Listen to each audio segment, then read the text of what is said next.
Hey, Dan Passarelli here. Well, Kathleen and I usually eat lunch together. Noon comes around and I'll go downstairs. I'll make a salad for both of us. But yesterday, I was out in the afternoon and getting home a little later than I planned on. So I texted Kathleen. I said, "What's up for lunch?" And she said, "Well, Sam and I already ate." So you know what that means, don't you? That means I got to eat whatever I wanted for lunch. And I happened to be driving by Five Guys. So I went to Five Guys for lunch. And I walked in and I could practically taste the cheeseburger with everything. Almost everything. I don't get the mushrooms. I like grilled mushrooms, but it's a little too much. So I walked in and I was like, I would like a cheeseburger, everything, hold the mushrooms. And I look up at the menu board and it was $11. $11 for a cheeseburger. That was crazy. But you know what? I really wanted it, so I paid up. But I'll probably think about it twice next time. Now, why is it $11 for a cheeseburger? I mean, it's inflation, right? The prices of everything are going up.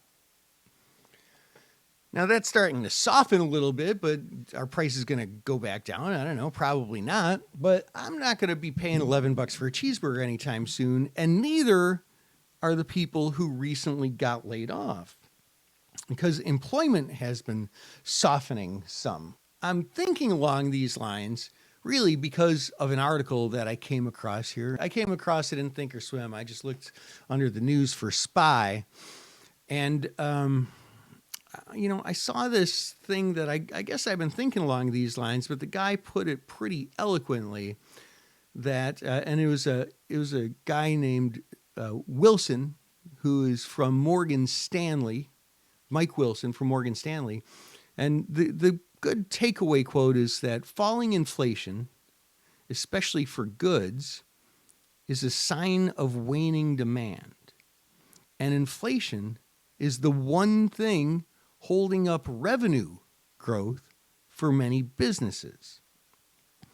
So prices have gone up because the dollars, and that means by definition, the dollars people pay for things like a cheeseburger is higher. So the revenues are higher in dollar terms, but they're probably not selling as many cheeseburgers. They might be selling even less. And if demand starts waning more because employment is lower and et cetera, I'm going to be selling even fewer cheeseburgers. Is it a good sign of falling inflation? Well, it's this guy, Mike Wilson's assertion. Maybe that's not really a good sign for the economy. And Morgan Stanley, all the things that I've been reading have been pretty bearish for the past couple of months by that. So I wanted to share that article with you. And again, you can just go get it by going on your Thinkorswim platform under live news for SPY. It came out at 11:11 today. I'd love to give the journalist credit here, but I don't see the name of the publication at all anywhere. But take a look at that, and this earnings season is a very, very important earnings season. It bears watching earnings coming out this season and really paying attention to it and trading the rest of your option positions, whether they're earnings trades or not, accordingly. Well, I hope that helps. I hope that was interesting. This is Dan Passarelli, Trade Smart.